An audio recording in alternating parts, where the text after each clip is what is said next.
नमस्कार दोस्तों, आपका एक बार वापस स्वागत। स्टार्ट करने से पहले एक छोटी सी request, please subscribe the channel, like comment and share. कैसे करना है? वीडियो में मेरे लिए लेफ्ट हैंड साइड पर बिल्कुल बॉटम पर कॉर्नर पर, और आपके लिए जब आप वीडियो देखेंगे तो राइट हैंड साइड पर कॉर्नर पर एक बटन है, एक निशान है लाल और सफेद के अंदर, रेड और व्हाइट के अंदर आपको प्रेस करना है, सब्सक्राइब हो जाएगा। धन्यवाद, कर दिया है तो बहुत बहुत, नहीं तो आपसे रिक्वेस्ट है। देखिए, आज जो अपन टॉपिक पढ़ रहे हैं उसका नाम है एब्जॉर्प्शन। अब ये एडीएमई क्या है, उसका बेस क्या है, उसका प्रिंसिपल क्या है, ये मेरे दूसरी वीडियो में देखिएगा, सब कुछ दिया हुआ है।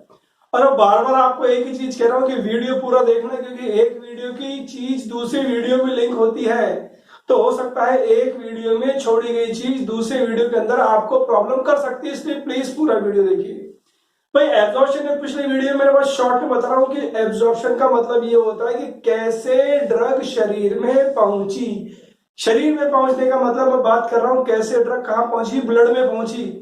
तो yes, we can say that absorption is the process through which the drug reaches from site of administration into the systemic circulation, that is blood.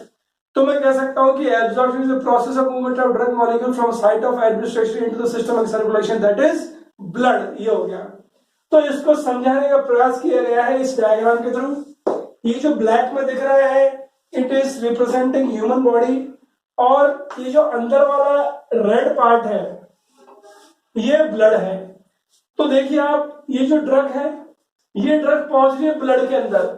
जो ग्रीन वाला पार्ट है ये बॉडी के बाहर है, लेकिन बॉडी के अंदर भी जहां से ये टच हो रहा है उसके अंदर ब्लड में फिर जाने के लिए उसको एफर्ट करना पड़ रहा है, लेकिन अल्टीमेटली कहां पहुंचती है? ब्लड। तो ड्रग का जाना ब्लड तक यही कहलाता है एब्जॉर्प्शन। अब समझ में नहीं आया कि सर कहां से जाना, तो आप ओरल रूट से जा रहे हो तब तक ब्लड में जाना, आप बक्कल रूट से जा रहे हो तो ब्लड में पहुंचती है, टॉपिकल रूट से दे रहे हो तो ब्लड में, इंट्राडर्मल, कोई सा भी रूट हो, अल्टीमेटली आपको ये समझना है कि ड्रग अपना एक्शन जब ही शो करेगी जब वो ब्लड में पहुंचेगी। और इसके लिए आप जो बेसिक्स ऑफ फार्माकोकाइनेटिक्स मेरा वीडियो है उसको देखिएगा। उसमें एक बहुत इंपॉर्टेंट चीज है, for a drug to show a pharmacological action it should reach the blood and it should touch the minimum effective concentration to elicit a pharmacological response. तो वो एक अलग बात है। ड्रग क्या हो गई, ब्लड में पहुंच गई, किसी भी रूट से पहुंची, वो क्या कहलाता है? एब्जॉर्प्शन। तो सवाल आया जीपेट नाइबर के अंदर भी और फार्मासिस्ट एग्जाम में भी कि क्या हर ड्रग के अंदर ये एब्जॉर्प्शन होता है क्या? नहीं। तो वही दिखाने का प्रयास किया गया है कि अगर आप इंजेक्शन से लोगे, आप इंजेक्शन से कौन सा रूट, इंट्रावेनस या इंट्रा आर्टीरियल, वहां पर एब्जॉर्प्शन नहीं होगा, देयर इज नो एब्जॉर्प्शन। क्यों? क्योंकि डायरेक्ट आप नीडल कहां डाल रहे हो? ब्लड के अंदर डाल रहे हो, मतलब वेन्स में तो डाल रहे हो, आर्टरीज में तो डाल रहे हो, तो वहां पर तो एब्जॉर्प्शन है ही नहीं। तो वहां से तो इंजेक्शन से सीधा ब्लड में गया, तो absorption step is absent in IV and intra arterial route. इसके अलावा जितने भी रूट है ना, आपके ड्रग का एब्जॉर्प्शन होगा ही सही। अगर रगड़ोगे स्किन के थ्रू तो स्किन के थ्रू नीचे जाएगी, ब्लड वेसल पे जाएगी, तो absorption step is absent in this. सबके अंदर एब्जॉर्प्शन होता है। तो ये तो कहानी समझ में आ गई एब्जॉर्प्शन की, कि ड्रग का कहां से ब्लड में पहुंचना ताकि एक्शन हो जाए, वो होता है एब्जॉर्प्शन। अब एक नेक्स्ट टर्म आता है इसके अंदर, बायोअवेलेबिलिटी। अगेन मैं आपको कहूंगा, आप बायोअवेलेबिलिटी के लिए मेरा pharmacokinetics basics of pharmacokinetics video देखिए। उसमें एक ग्राफ दिया हुआ है जिसके पीछे पूरी फार्मेसी घूमती है। उस ग्राफ को अगर तुम देखोगे तो एक कंसंट्रेशन वर्सेस टाइम है, प्लाज्मा कंसंट्रेशन, और इस ग्राफ के अंदर ये वाला जो एरिया होता है ना, इस एरिया को बोलते हैं एरिया अंडर कर्व। बहुत शॉर्ट में बता रहा हूं, ये दिखाता है कि कितनी ड्रग आ गई है। तो इस एरिया को कैलकुलेट करेंगे, तो अगर किसी पेशेंट ने 100 mg की टैबलेट ली है तो एरिया अपने को बताएगा कि 90% ड्रग आ गई, तो 10% आ गई, अब वो कहाँ गई एक अलग बात है, लेकिन आई कितनी 90, तो 90% क्या होगी इसकी बायोअवेलेबिलिटी। तो सर आप क्यों बता रहे हो? वो इसलिए बता रहे हैं कि ये जो 90% आई है ना, वो किसके थ्रू आई है? ये एब्जॉर्प्शन के थ्रू आई है। तो बायोअवेलेबिलिटी जब ही डिटरमिन होगी जब वो ड्रग एब्जॉर्ब होगी, अगर एब्जॉर्ब भी नहीं होगी तो बायोअवेलेबिलिटी डिटरमिन हो सकती है क्या? नहीं हो सकती, क्योंकि बायोअवेलेबिलिटी अपन यही तो देख रहे हैं कि ब्लड के अंदर ड्रग की कंसंट्रेशन कितनी है, ड्रग पहुंचेगी तभी तो आप कंसंट्रेशन नापोगे, नहीं पहुंचेगी तो कहां से नापोगे आप? यस। तो अब बायोअवेलेबिलिटी का ये कंसेप्ट, एक चीज और इंपॉर्टेंट है, इंपॉर्टेंट इसलिए है कि भैया ड्रग को अलग अलग रूट से दिया जा सकता है या अलग अलग डोजेज फॉर्म से दिया जा सकता है। टैबलेट से दिया जा सकता है, कैप्सूल से दिया जा सकता है, ऑइंटमेंट से दिया जा सकता है। अब इन सब में देखो आप, हो सकता है टॉपिकल रूट आ जाए, हो सकता है एक ओरल रूट भी आ जाए। ये जितने भी रूट है सब में ड्रग एब्जॉर्ब तो होगी, लेकिन 100% ब्लड में नहीं आएगी, तो बायोअवेलेबिलिटी 100% नहीं होगी। लेकिन फिर एक क्वेश्चन आया है कि ऐसे भी डोजेज फॉर्म है, ऐसा भी रूट है जिसके अंदर बायोअवेलेबिलिटी 100% है। अगेन उसका आंसर है इंट्रावेनस और इंट्रा आर्टीरियल, क्योंकि सीधे ही आप ब्लड में डाल रहे हो, और यही तो बायोअवेलेबिलिटी होती है कि the total amount of drug that reaches into the systemic circulation in unchanged form, it is termed bioavailability. तो कौन सा डोजेज फॉर्म से ले रहे हो? इंजेक्शन से ले रहे हो जो डायरेक्ट कहा जा रहा है, आईवी या इंट्रा आर्टीरियल? तो वहां पर यस, अगर सबक्यूटेनियस है या इंट्राडर्मल है या कोई भी रूट है तो भैया 100% तो ना के चांसेस ही हैं, दो में 100% है जिसमें आप डायरेक्ट ब्लड में डाल रहे हो। तो बायोअवेलेबिलिटी 100% किसमें होती है? इसमें होती है, क्योंकि एब्जॉर्प्शन भी नहीं होता है। अब सवाल उठता है कि सर आपने 100 mg का एग्जांपल दिया तो 10 mg कहां गई? तो उसका आंसर है फर्स्ट पास इफेक्ट। भैया होता क्या है कि बायोअवेलेबिलिटी को एफ से भी दर्शाते हैं, इसलिए मैं फिर आपसे कह रहा हूं कि जो वीडियो है बेसिक्स ऑफ फार्माकोजेनेटिक्स का वो जरूर देखिए, क्योंकि फार्मेसी पूरी उसी के थ्रू रिवॉल्व करती है। It will form your basic. और एक बार फिर please don't forget to subscribe the channel. तो बात हो रही है फर्स्ट पास इफेक्ट की। जो 100 mg की टैबलेट दी थी, 90 पहुंची ब्लड के अंदर, 10 आ गई, तो भैया 10 का तो फर्स्ट पास इफेक्ट के कारण गई वो चीज, उसका नुकसान हो गया। इससे पहले कि जो चीज ओरली ली गई वो फाइनल ब्लड में पहुंचे, लीवर के थ्रू जाना पड़ता है, क्योंकि लीवर का चुंगी नाका है, लीवर उसको खा गया और अल्टीमेटली कितनी पहुंची? 90%। बाकी डिटेल दूसरी वीडियो में आपको मिल जाएगी। अगर इस पर डिटेल किया तो ये वीडियो बहुत लंबा हो जाएगा, इसलिए बार बार कह रहा हूँ पूरा देखिए हमारी वीडियो। तो फर्स्ट पास इफेक्ट का अल्टीमेट इफेक्ट क्या है? There is decrease in F, मतलब डिक्रीज इन वायबिलिटी। ये क्वेश्चन आया हुआ है कि what is the effect of viability या first pass effect, sorry, what is the effect of first pass on viability, मतलब डिक्रीजिंग वायबिलिटी। यहां तक समझ में आ गया? तो ये तो बात थी एब्जॉर्प्शन की। अब मैं कह रहा हूं कि ये तो एक तरीका है जिसके थ्रू ड्रग पहुंच गई ब्लड के अंदर, और एक ये तरीका है डायरेक्ट आपने ब्लड में दे दिया। तो डायरेक्ट जब ब्लड में दे दिया तो यहां तो समझने की जरूरत ही नहीं है, सीधा आपने ब्लड में दे दिया और ब्लड में पहुंच गए और ब्लड में आते एक्शन आ गया, ठीक है। लेकिन इसके अलावा एक अलग कहानी चलती है। चूंकि आपकी बॉडी बनी हुई है सेल से बनते हैं टिश्यूज, टिश्यूज से बनते हैं ऑर्गन से बनता है ऑर्गन सिस्टम, और ऑर्गन सिस्टम से बनता है बॉडी। तो मतलब basic structural and functional unit of life is cell. Yes, you are correct. अगर मैं सेल का डायग्राम बनाऊं तो सेल का जो डायग्राम है या बेसिक, तो देखो ये जो सेल मेम्ब्रेन है भाई ऐसा है। आपकी बॉडी की बात करूं या सेल की बात करूं, बात एक ही है ना, क्योंकि सेल बॉडी को रिप्रेजेंट तो कर रहा है। मैंने आपको बताई ना कैसे बनती है सेल, टिश्यूज, ऑर्गन सिस्टम। तो कहने का मतलब ड्रग को इधर यहां से यहां जाना है, ब्लड के अंदर जाना है, तो पूरी बॉडी सेल्स की बनी है, मतलब ड्रग को सेल के थ्रू यहां से यहां जाना है। तो ये प्रक्रिया यही दर्शा रही है ना। तो यस, अब कैसे जाती है ड्रग को क्या करना है कि सेल के चारों तरफ होती है सेल मेम्ब्रेन, मतलब ब्लड में कब पहुंचेगी? जब वो ड्रग आपकी सेल मेम्ब्रेन को क्रॉस करेगी। और सेल मेम्ब्रेन का बेसिक स्ट्रक्चर क्या होता है? Lipid, protein, lipid. अंदर की तरफ होते हैं हाइड्रोफोबिक चेन्स और बाहर होती हैं पोलर हेड्स। और इसको जब क्रॉस करते हैं तो ये रेड है, ये देखो ब्लड है। तो ड्रग ने क्या किया? देखो ये जो ब्लैक है ये ड्रग है, ये ड्रग जा रही है, फिर जा रही है, पार्टीशनिंग हो रही है। अब पार्टीशनिंग क्या बोलती है आपने बाद में देखेंगे। अभी ड्रग गई, ड्रग गई, ड्रग गई और अब ब्लड में आ गई। Means if the drug has to show the action, it should cross the cell membrane, the basic structure of which is lipid protein lipid। कहने का मतलब सेल मेम्ब्रेन मेन किसकी बनी हुई है, लिपिड की बनी हुई है। तो सर आप क्यों बता रहे हो ये चीज, तो जरूर बता इसलिए रहे हैं क्योंकि इसका बेसिक नेचर अगर लिपिक है, लिपोफिलिक है, तो वही चीज यहां से यहां जाएगी जो लिपिड सॉल्युबल होगी।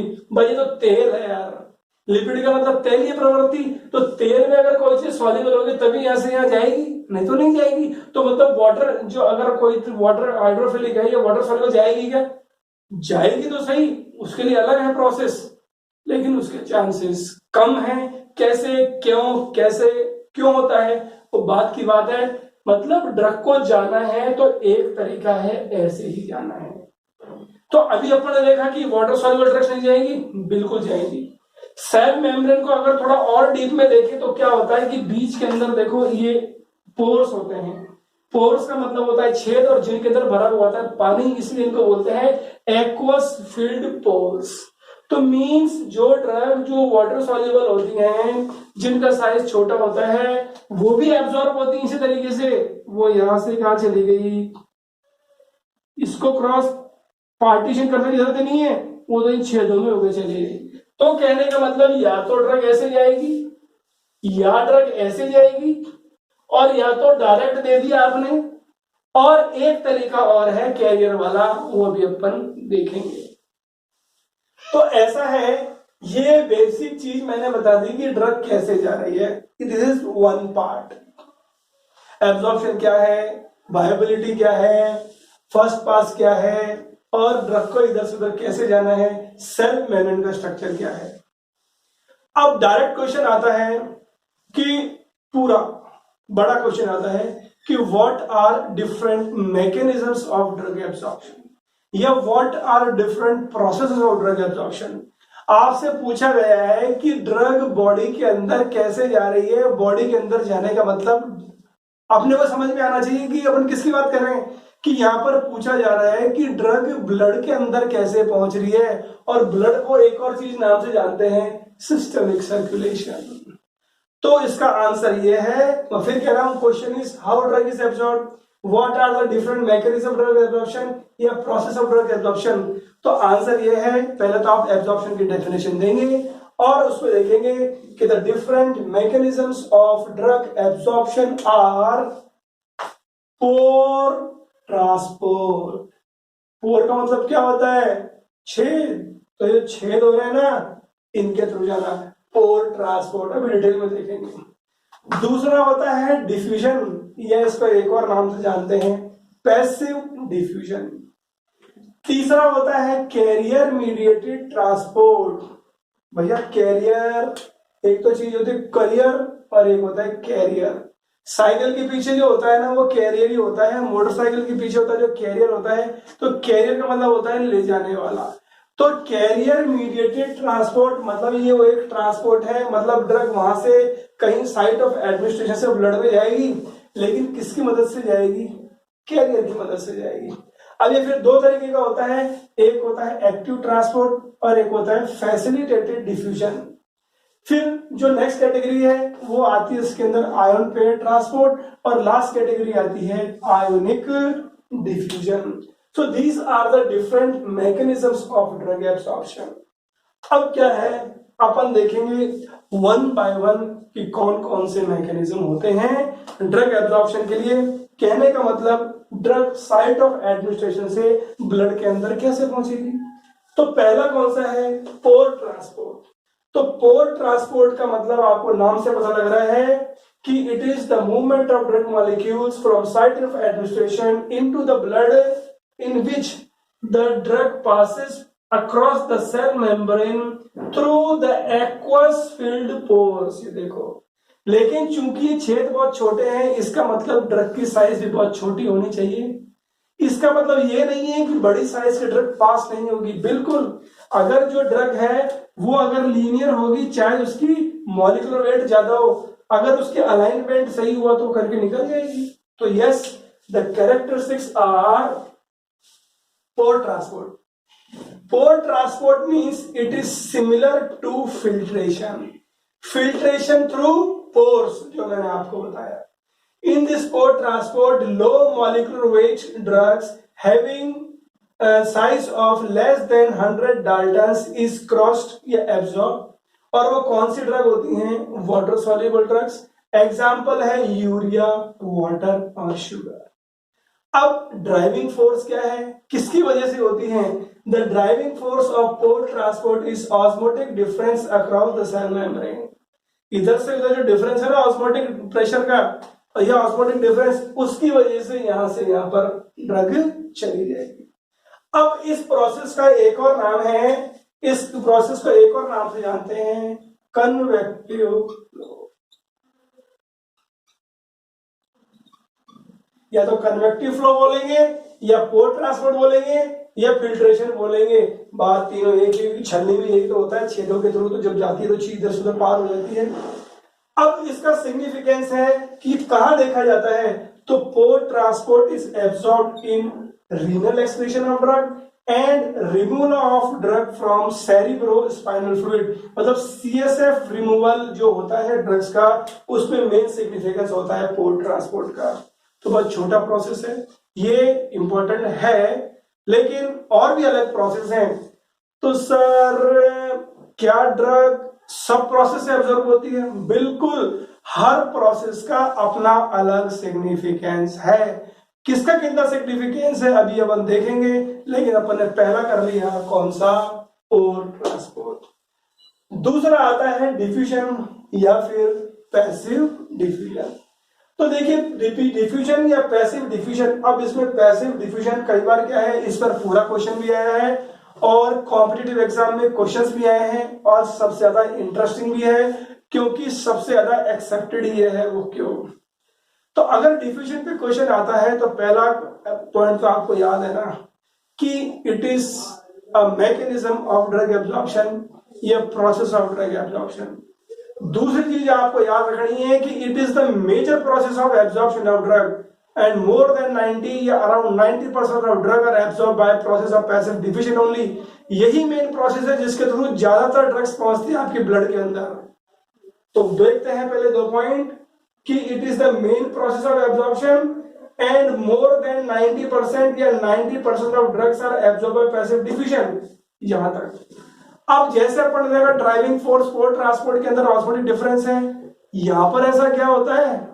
तो आपको याद ये रखना है कि डिफ्यूजन का ये डायग्राम डिफ्यूजन का ये एक तरह से मान के चलो, होता क्या है कि जब भी आप ड्रग लेते हो, अपन जीआईटी की बात कर रहे हैं, यहाँ पर बहुत सारे मॉलिक्यूल इकट्ठे हुए। अब ये जो मॉलिक्यूल यहाँ पर, यार सीधी सी बात है, बहुत सारे लोग अगर इकट्ठे हुए एक जगह पर रहेंगे ज्यादा देर तक नहीं, वो धक्का मारना स्टार्ट कर देंगे। तो कहने का मतलब अब यहाँ पर ज्यादा है, यहाँ पर कम है, यहाँ पर चैन कब मिल सकता है?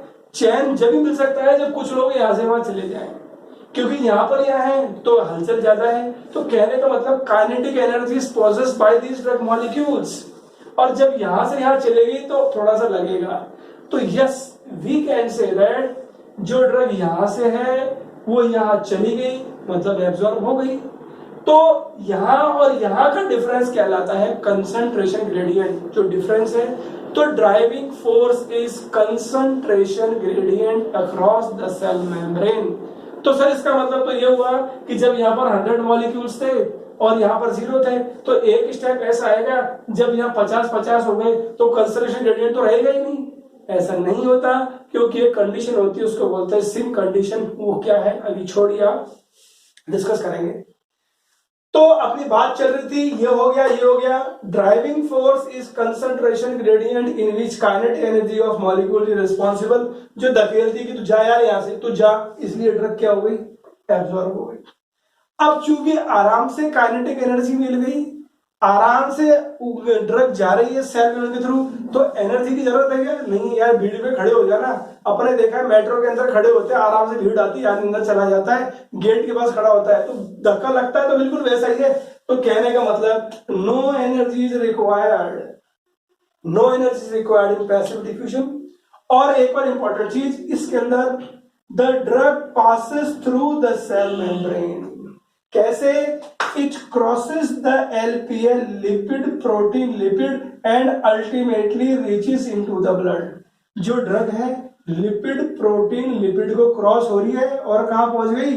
ब्लड में पहुंच गई। अब एक बहुत इंपॉर्टेंट चीज अपन पढ़ रहे हैं पैसिव डिफ्यूजन, और उसके बारे में अपन पढ़ रहे हैं कैरेक्टरिस्टिक्स। तो ये सारी कैरेक्टरिस्टिक्स हो रही हैं, और उसका अगला प्रोसेस, अगला स्टेप क्या है? द डिफ्यूजन या passive diffusion is best explained bye a law, और उस लॉ को बोलते हैं fix first law of diffusion. कहने का मतलब process of diffusion is best explained by fix first law. अब ये फिक्स फर्स्ट लॉ क्या है ये देखते हैं। What fix first law says? Fix first law of diffusion क्या कहता है भाई? Fix first law of diffusion तो यही तो बता रहा है कि ड्रग कैसे एब्जॉर्ब हुई है, ब्लड के अंदर कैसे पहुंची है। तो फिक्स फर्स्ट लॉ क्या कहता है कि the rate of movement of drug molecule from site of administration into the systemic circulation, मतलब जो ड्रग एब्जॉर्ब हो रही है, कहने का मतलब ये जो ड्रग एक साइट से ब्लड में जा रही है, इसको गवर्न करने वाला ये जो है आपका dq/dt is equal to dA/H CGIT minus C। अब सर ये क्या है भाई? ये इक्वेशन ही तो है, किसकी है? फिक्स फर्स्ट लॉ की। तो एक बार वापस देखते हैं। अब इसको डेफिनेशन में बोले तो ये फिक्स, ये तो इक्वेशन है, लेकिन according drug moves from high concentration to low concentration through a semi-permeable membrane until and unless an equilibrium is achieved across the both phases। तो ये तो है एक बिल्कुल इसकी एक ऐसे डेफिनेशन, जिसको लैंग्वेज फॉर्म में बोलते हैं। अब देखो फिक्स फर्स्ट लॉ क्या है? dq/dt मतलब रेट ऑफ डिफ्यूजन, और इसको अपन एक्सप्रेस कर रहे हैं अमाउंट पर टाइम। कितनी देर में ड्रग यहां से यहां गई इस मेम्ब्रेन के थ्रू, कितनी देर में ड्रग यहां से आ गई, मतलब dq/dt। तो ये dq/dt है। फिर ये d क्या है? d है भैया डिफ्यूजन कोफिशिएंट, क्योंकि हमें पता है प्रोपोर्शनलिटी का साइन आता है, तो ये चीज वो कोफिशिएंट आता है। अब वो कैसे डिराइव हुई अपना वो नहीं है पर पर्सपेक्टिव, अपन देख रहे हैं डिफ्यूजन कोफिशिएंट। डिफ्यूजन कोफिशिएंट का मतलब ये है कि कितनी आसानी से ड्रग मॉलिक्यूल आसपास के सराउंडिंग फ्लूइड में ट्रेवल कर रहा है। कहने का मतलब अगर टैबलेट ली गई है तो भैया टैबलेट लेने के बाद वो क्या होती है? डिसइंटीग्रेट होती है। डिसइंटीग्रेट के बाद क्या होती है? वो डिसॉल्व होती है। अब डिसॉल्व होने के बाद ये जाएगी तो सही, कहां पर? ब्लड में जाएगी ना, किसको क्रॉस करके? इसको सेल मेम्ब्रेन क्रॉस करके। लेकिन यहां से यहां जाना, यहाँ का एनवायरमेंट विस्कस है या फिर नहीं है? तो with how much is the drug particle moves into the surrounding fluid, ये कहलाता है डिफ्यूजन कोफिशिएंट। तो ये जितना ज्यादा होगा, मतलब जितना ज्यादा फास्ट मूवमेंट होगा उतना ज्यादा एब्जॉर्प्शन होगा, इसी तो डायरेक्टली प्रोपोर्शनल है। तो सर ये ज्यादा कम हो सकता है क्या? बिल्कुल ज्यादा कम हो सकता है। अगर आपने हाइड्रोकोलॉइड्स की कंसंट्रेशन ज्यादा दे दी, या फिर जो ड्रग मॉलिक्यूल है यहाँ पर इसकी विस्कोसिटी बहुत ज्यादा है, तो भैया ड्रग को मूव करने में दिक्कत आएगी, दिक्कत आएगी, दिक्कत आएगी, दिक्कत आएगी। तो यहाँ तक कैसे पहुंचेगी? So this is the criteria of, या this is the information of diffusion coefficient. आपके समझ में आ गया होगा। फिर देखो इसके अंदर ए है, A is the surface area of absorbing membrane. जिस जहां पर ड्रग जा रही है, ठीक है, तो जितना सरफेस, ये तो खिड़की है एक तरह से। अगर बात करें कि ये खिड़की है, ड्रग यहां से यहां जाएगी, खिड़की जितनी बड़ी होगी उतना ज्यादा एब्जॉर्प्शन होगा। तो इसलिए अपन तो 11वीं में पढ़ चुके हैं कि जो मैक्सिमम एब्जॉर्प्शन होता है फूड का भी, वो कहां से होता है? Yes, you are absolutely correct. वो कहां से होता है? वो इंटेस्टाइन से होता है। तो yes, we can say that if the area is more, surface area of absorbing membrane is more, absorption is also more, मतलब rate of diffusion is also more, मतलब ड्रग का ज्यादा एब्जॉर्प्शन होगा। क्यों होगा? क्योंकि अपन ने देखा ना अभी कि more than 90% of drugs are absorb by process of passive diffusion. इसीलिए जब देखते हैं इंटेस्टाइन के अंदर फोल्ड ऑफ कर्करिंग होते हैं, फिर उसके अंदर विलाई होते हैं, माइक्रोविलाई होते हैं, तो उसके अंदर खिड़कियां बहुत ज्यादा बढ़ गई, तो इसीलिए इंटेस्टाइन में सबसे ज्यादा एब्जॉर्प्शन होता है, एक कारण है, बाकी बाद में देखेंगे अपन। तो ए हो गया आपका dQ/dt हो गया, और ये डी हो गया। नेक्स्ट आता है के m/w, it is the partition coefficient of drug between membrane and aqueous body fluid. अब ये क्या चीज आ गई भैया? ये चीज ये आ गई कि जो के है ना, इस के को इस नाम से भी जानते हैं, पार्टीशन कोफिशिएंट। पार्टीशन कोफिशिएंट नाम से पता लग रहा है कि ये तो ड्रग की एक प्रॉपर्टी है। कौन सी प्रॉपर्टी है? जन्मजात प्रॉपर्टी है, जिसको अंग्रेजी में बोलते हैं इनहेरेंट प्रॉपर्टी। तो it is an inherent property of any drug molecule when it is suspended in a system consisting of biphase that is oil in water, it distributes in a definite ratio.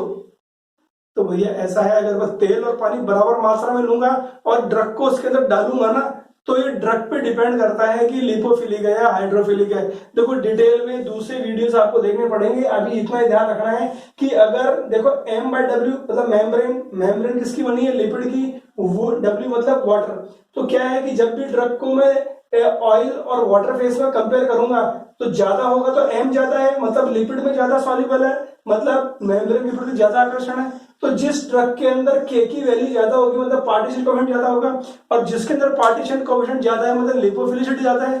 जब lipophilicity ज्यादा है तो मतलब आराम से इस lipo इसके अंदर जा सकता है, इसके अंदर पार्टीशन हो सकता है, इधर से उधर आ सकता है।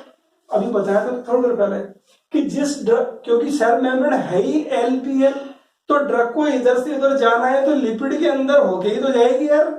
तो इसका मतलब if the partition coefficient is more, rate of diffusion is also more, therefore it is directly proportional। फिर देखो एक बात आती है H is the thickness of membrane, जो लेंथ में देखते हैं।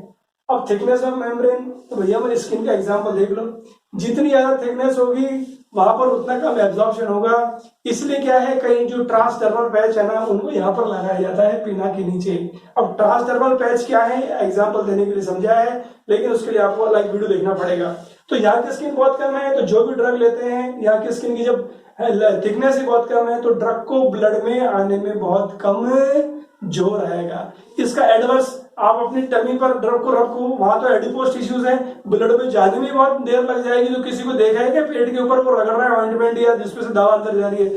ऐसा नहीं है। तो मतलब thickness also plays a vital role. इसलिए ये इनवर्सली प्रोपोर्शनल है, थिकनेस ज्यादा होगी तो रेट ऑफ, भाई ऐसा है, ये थिकनेस है, थिकनेस इतनी कर दी तो ड्रग को यहां से जाने में दिक्कत आएगी ना, थिकनेस कम कर दी तो फटाफट चली जाएगी, सीधी सी बात है, लेजर कम रहेगा, इसलिए इनवर्सली प्रोपोर्शनल है। अब यहाँ पर एक बहुत इंपॉर्टेंट चीज है, ये है CGIT माइनस C।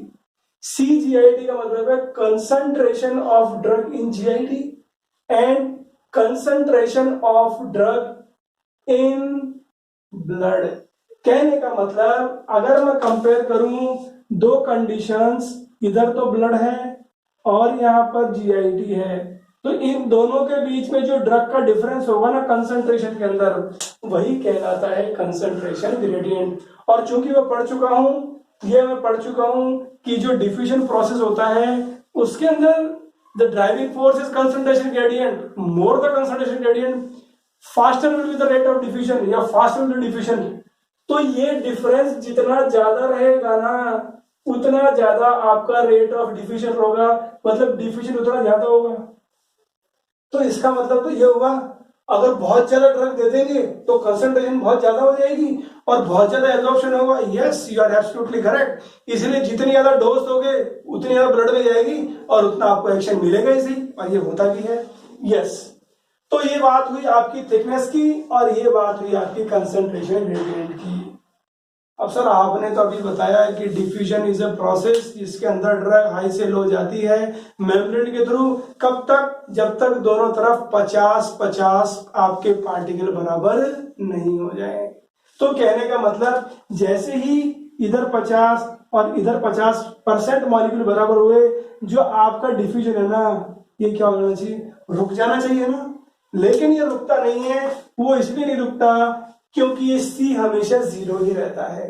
C 0 क्यों रहता है, वो इसलिए क्योंकि भैया ये जो आपका जिसकी ब्लड की बात कर रहे हैं, ब्लड वेसल की बात कर रहे हैं, जैसे ही एक मॉलिक्यूल यहाँ आता है ये सर्कुलेशन से चला गया, फिर एक मॉलिक्यूल आ गया, फिर अगेन ये सर्कुलेशन से चला गया। As soon as the molecule enters the blood it is carried away by the circulating blood and therefore the concentration gradient is always maintained higher 100%। तो एक तरफ तो हमेशा 100% है, दूसरी तरफ 0 है, तो कहने का मतलब जो भी चीज यहाँ जा रही है वो गायब हो रही है। तो जो सिंक होता है ना, SINK, सिंक का मतलब हुआ है डूबना, लेकिन सिंक जिसमें हाथ धोते हैं उसको भी सिंक बोलते हैं। उसकी एक खासियत है कि अगर आप नल खोलोगे ना तो नल खुला ही रखो, सिंक के अंदर कुछ नहीं दिखेगा, जो भी डालोगे वो गायब हो जाएगा। तो कुछ ऐसा ही है कि जो भी मॉलिक्यूल यहाँ से यहाँ गया वो साफ हो गया, मतलब सिंक जैसी कोई चीज है, इसी को बोलते हैं सिंक कंडीशंस। तो मैं एक लाइन में कह सकता हूं कि sink conditions are responsible for maintaining the concentration gradient and because of sink conditions only diffusion is always favoured. Diffusion हमेशा चलता रहता है। तो ये तो कहानी किसकी हुई, इसकी आपकी इक्वेशन की fix first law of diffusion, जो डिफ्यूजन को गवर्न करता है। अब ये सारी कहानी तो एक है, अब क्या क्या कैरेक्टरिस्टिक्स हो सकते हैं डिफ्यूजन प्रोसेस के। भैया अपन पढ़ रहे हैं डिफ्यूजन, और डिफ्यूजन क्या है, ये प्रोसेस है किसका, एब्जॉर्प्शन का, मैकेनिज्म है एब्जॉर्प्शन का, कि ड्रग कैसे एब्जॉर्ब होती है। तो ये तो इक्वेशन है, उसने बता दिया जिस पर आधारित है। अब क्या क्या कैरेक्टरिस्टिक्स हैं तो देखते हैं। इट इज डाउनहिल ट्रांसपोर्ट, मतलब ड्रग हाई कंसंट्रेशन से लो कंसंट्रेशन तक जा रही है। तो जब ऊपर से नीचे उतरना होता है अपने को पहाड़ से, तो जोर आता है क्या, नहीं आता। तो दूसरा कैरेक्टरिस्टिक्स आप लिख सकते हो जो अपन ने पहले भी देखा है थोड़ी देर पहले, कि there is no need of energy for transport. तो डाउन ट्रांसपोर्ट। दूसरा है directly proportional to concentration gradient, ये डिफरेंस ही तो होता है, ये जितना ज्यादा होगा डिफरेंस उतना ज्यादा आपका। तो मैं कह सकता हूं डायरेक्टली प्रोपोर्शनल टू, ऐसा है जो कैरेक्टरिस्टिक्स हैं इसी क्वेश्चन पे वैसे 4-5 तो ये हो गया, ये हो गया। तीसरा increase in area, increase in absorption. तो ऐसा है अगर टॉपिकल कोई प्रिपरेशन लगानी हो, थोड़ी सी जगह पर रगड़ लो तो क्या एब्जॉर्प्शन होगा, ज्यादा जगह पर रगड़ोगे तो ज्यादा एरिया मिलेगा तो ज्यादा एब्जॉर्प्शन होगा। और एक आपको एग्जांपल अभी बताइए इंटेस्टाइन के अंदर क्या होता है, सरफेस एरिया ज्यादा होता है। फिर है डिक्रीज थिकनेस, इंक्रीज एब्जॉर्प्शन, आपको एग्जांपल दिया था पीना का। नेक्स्ट है रेट ऑफ, एक बहुत इंपॉर्टेंट चीज जो पहले बता चुका हूं, बट ड्रग को यहां से यहां जाना है, किसके थ्रू जाना है, सेल मेम्ब्रेन के थ्रू जाना है। और कौन सा प्रोसेस है, डिफ्यूजन। और यहां पर ड्रग वही जाएगी जो इसमें सॉल्युबल होगी। तो अपन एक जानते हैं कि जो अनायनिक चीज होती है ना वो लिपिड सॉल्युबल होती है, जरूरी नहीं है लेकिन एक है कि अनायनिक चीज लिपिड सॉल्युबल होती है। तो एक अजम्पशन ये है, एक चीज ये देखेगी डिफ्यूजन के अंदर, if the drug is available in both form ionic and non ionic, it has been observe that unionized forms travel या फिर आर एब्जॉर्ब 3-4 फास्ट टाइम्स या 3-4 times in comparison to ionic forms. तो मैं कह सकता हूं कि rate of unionized drug is more than ionized. तो ड्रग अनायनाइज्ड फॉर्म में होगी तो डिफ्यूजन ज्यादा होगा, आयनिक में होगी तो कम होगा। फिर partition coefficient, increase partition coefficient मतलब increase absorption, increase in concentration of drug, increase absorption. अब एक और इंपॉर्टेंट चीज जैसे पोर्ट ट्रांसपोर्ट में अपन ने पढ़ा कि drugs which are having molecular weight between 100 to 400 daltons are absorb by this process.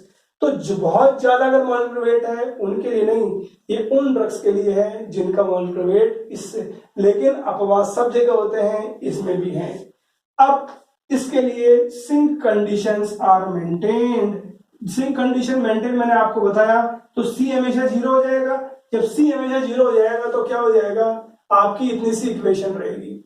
अब जब आप इतनी सी इक्वेशन रखोगे तो देखो डी, ए, के और एच चारों कांस्टेंट हो गए, तो यस डी, ए, के कांस्टेंट हो गए।